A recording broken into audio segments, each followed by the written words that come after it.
শেখ হাসিনা নিয়ে গেছে, তাহলে এটা নিচ্ছে কারা? না থাকলে ছেলেবেলে যা হয় তাই হচ্ছে।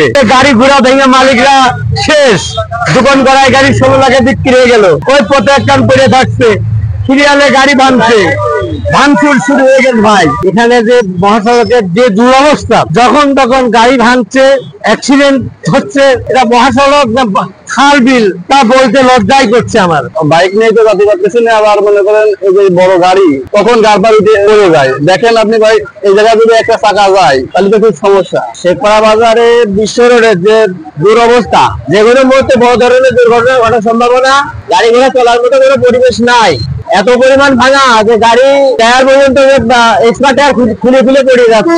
এটা হচ্ছে কুষ্টিয়া খুলনা মহাসড়ক। এই মহাসড়কের আসলে বিভিন্ন জায়গায় বেহাল অবস্থা, বিশেষ করে যে শেখপাড়া বাজার আছে, এই বাজারের এই স্থানে এতটাই বেহাল অবস্থা যে এই জায়গা প্রতিনিয়ত ছোটখাটো দুর্ঘটনা ঘটতেছে এবং বড় ধরনের দুর্ঘটনা ঘটার সম্মুখীন হচ্ছে। এবং রাস্তা একদমই বেহাল, একদমই চলাফেরা করা যায় না। এখান থেকে বিভিন্ন বাস ট্রাক যেগুলো চলাচল করে, খুবই বাজে একটা অবস্থা।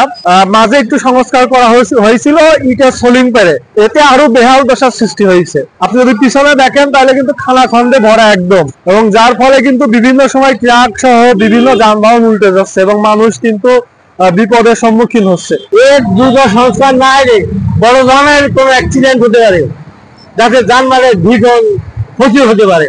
আমি ডিসি মহোদয়ের দৃষ্টি আকর্ষণ করছি, সরজমিনে পরিদর্শন করব, এর বিহিত ব্যবস্থা দ্রুত গ্রহণ করার জন্য আহ্বান জানাচ্ছি।